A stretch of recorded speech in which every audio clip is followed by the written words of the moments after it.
Bonsoir mes chers quatrièmes. Aujourd'hui nous allons travailler sur le retour du roi à Paris en octobre 1789.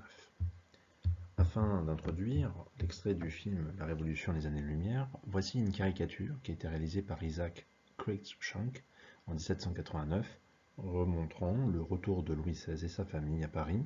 Ici c'est une caricature car on voit devant, sur la gauche, la famille royale avec le dauphin Marie-Antoinette et Louis XVI qui sont évidemment ramenés de force par le peuple parisien, notamment les parisiennes armées avec le symbole des piques et ici une caricature du général Lafayette.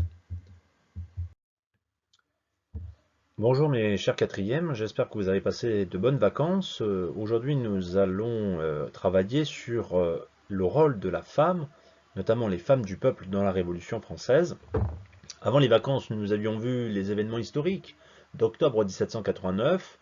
D'ailleurs, je remets ici cette caricature anglaise de 1789, au retour de Louis XVI et de la famille royale à Paris le 6 octobre 1789, où nous apercevons tout à gauche de cette caricature la famille royale, suivie des femmes de Paris, avec les canons et piques, qui sont évidemment les grands vainqueurs de cette journée révolutionnaire.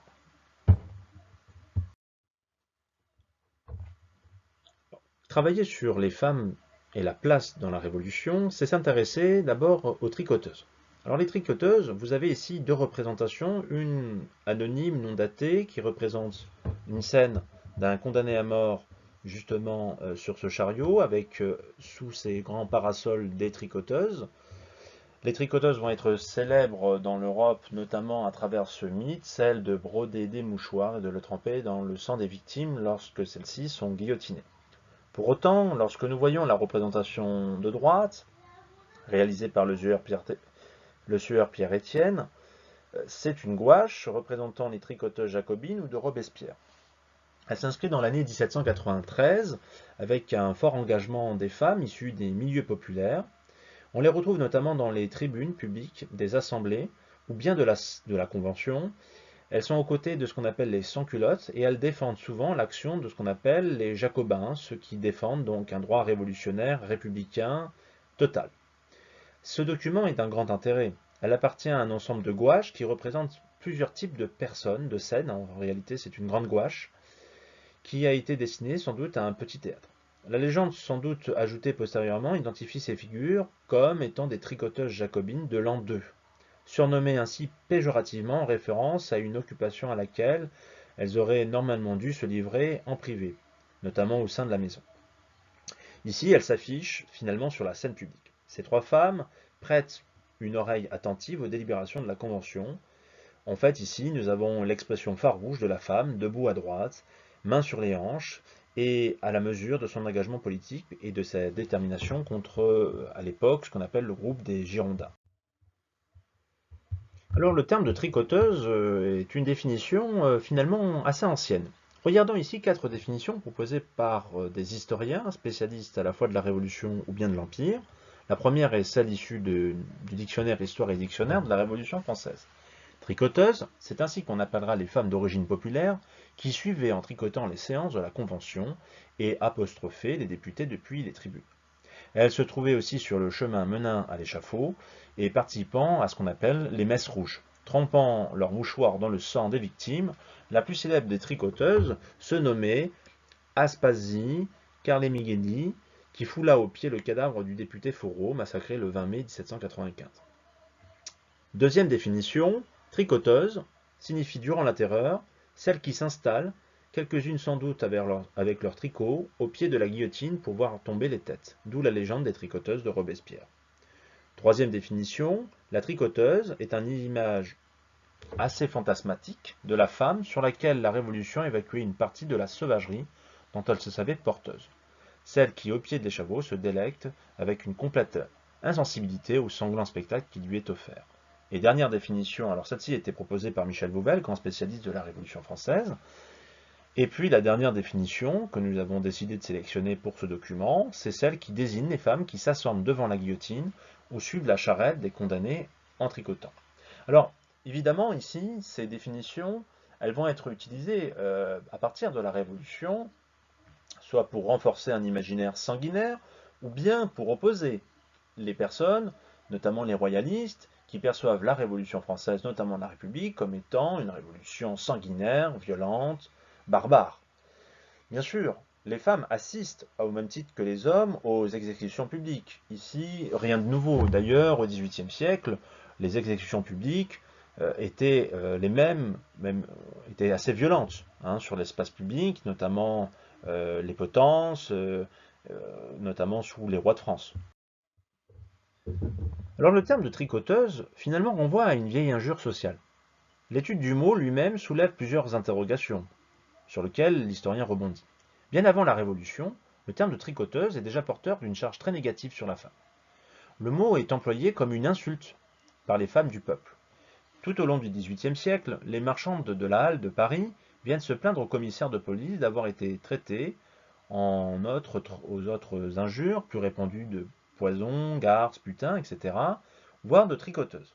En fait, le terme de tricoteuse serait peut-être une insulte, mais rien ne permet de l'envisager, même si on pense que tricoteuse pouvait signifier prostituée à un certain moment.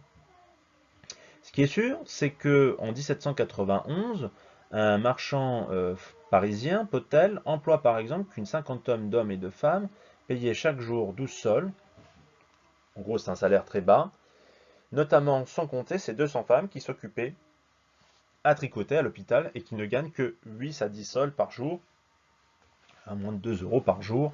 Vous voyez, imaginez un petit peu le salaire. Donc finalement, sous l'Ancien Régime, le terme de tricoteuse serait donc une injure faisant référence à une position sociale misérable, entachée donc d'une mauvaise réputation liée à l'hôpital. N'oublions pas qu'au XVIIIe siècle, l'hôpital est véhiculé négativement. Olympe de Gouges est une femme révolutionnaire qui va marquer son temps. Née en 1748, mort en novembre 1793, elle va devenir une figure incontournable du combat à la fois de la femme, mais aussi de l'humanisme. Femme de lettres, elle est devenue une femme politique. Elle fait partie justement d'une des premières dites féministes françaises, et elle a aussi beaucoup travaillé, réfléchi à l'abolition de l'esclavage, justement également à l'égalité entre les hommes dits noirs et les hommes blancs, mais également les droits civiques pour les femmes et aussi les hommes. Elle est très célèbre, notamment pour la Déclaration des droits de la femme et de la citoyenne, notamment rédigée et publiée le 5 septembre 1791. D'ailleurs, il est l'un des premiers textes évoquant une égalité juridique et légale entre femmes et hommes. Ce document a été même présenté le 28 octobre 1791 à l'Assemblée nationale. Alors, Olympe de Gouges, je le disais, c'est une femme sensible face à l'injustice. D'ailleurs, elle se fait remarquer avant la Révolution française, lorsque une pièce de théâtre va être rédigée, Zamora et Mirza ou Le Renaufrage. C'est donc une pièce audacieuse dans un contexte d'Ancien Régime. C'est une pièce qui va parler finalement de la situation des esclaves d'origine africaine ou créole dans les colonies. Elle va mêler à la fois modération et subversion dans le contexte donc, de la monarchie absolue. Elle va remettre en question à la fois le Code noir. Cette pièce de théâtre en septembre 1785 va être justement mis en critique par l'élite. D'ailleurs, on va essayer de faire embastiller Olympe de Gouges face justement à cette pièce de théâtre qui est une critique de la société dans l'Ancien Régime, de l'esclavage, de la traite négrière et aussi donc du choix monarchique. Alors ça c'est un premier temps. Cette pièce de théâtre sera rejouée pendant la Révolution française et elle se rapproche également d'une société. Elle sera soutenue par la Société des Amis des Noirs qui veille à l'abolition de l'esclavage. Alors, elle va également réécrire avant la Révolution, en 1788, des réflexions sur les hommes nègres, comme on les appelle à l'époque. Rappelez-vous, le terme nègre est certes péjoratif, mais il est utilisé dans le vocabulaire de l'époque. Et c'est un texte qui est très intéressant parce que justement, elle va demander à ce qu'il y ait la fin de la société coloniale avec une abolition. Elle veut la liberté justement des esclaves. D'ailleurs, ça lui verra des attaques personnelles de certains opposants. C'est très important car son combat justement sur cette question-là va aboutir en 1794 à la première abolition de l'esclavage. Alors, malheureusement, Olympe de Gouges n'aura pas la joie de connaître cet heureux événement à Paris, car elle sera condamnée le 2 novembre 1793 pour avoir tenté de rétablir un gouvernement autre que un et une indivisible, et elle fut guillotinée le lendemain. En montant sur l'échafaud, elle d'ailleurs, elle s'écria: Enfant de la patrie, vous vengerez ma mort.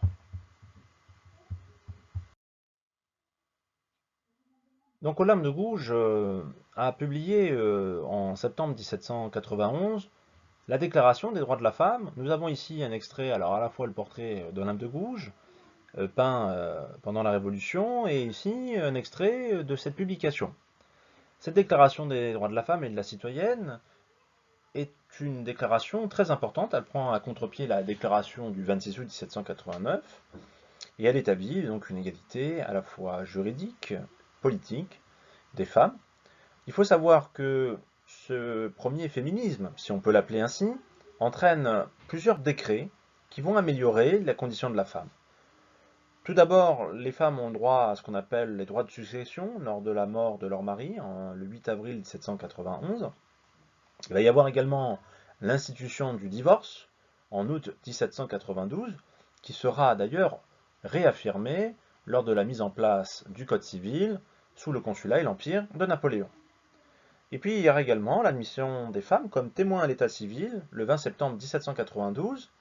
Alors, bien sûr, l'égalité totale n'est pas encore mise en avant, comme dans nos sociétés contemporaines, mais il faut néanmoins souligner que le travail, l'acharnement de Olympe de Gouges a sans doute permis des améliorations notables de la femme, et d'ailleurs on voit que la femme est centrale dans la Révolution française.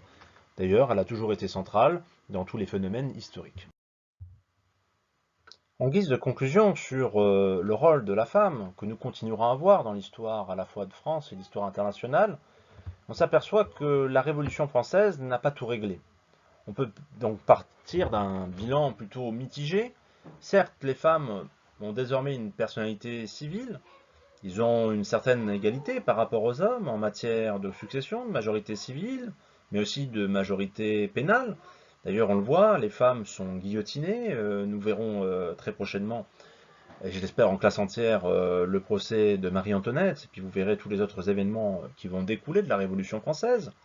Il faut bien imaginer une chose, les femmes vont continuer à réfléchir sur la politique, mais elles vont être exclues officiellement des grandes instances. Il faudra attendre finalement les issues de la Seconde Guerre mondiale pour que les femmes obtiennent à la fois le droit de vote en 1944 et la loi du 2 novembre 1945 réaffirme ce droit de vote qui leur sera accordé ensuite en 1946 dans la constitution de la 4ème République, qui établit enfin une égalité quasiment totale dans tous les domaines de la société civile. Je vous remercie encore, bon courage.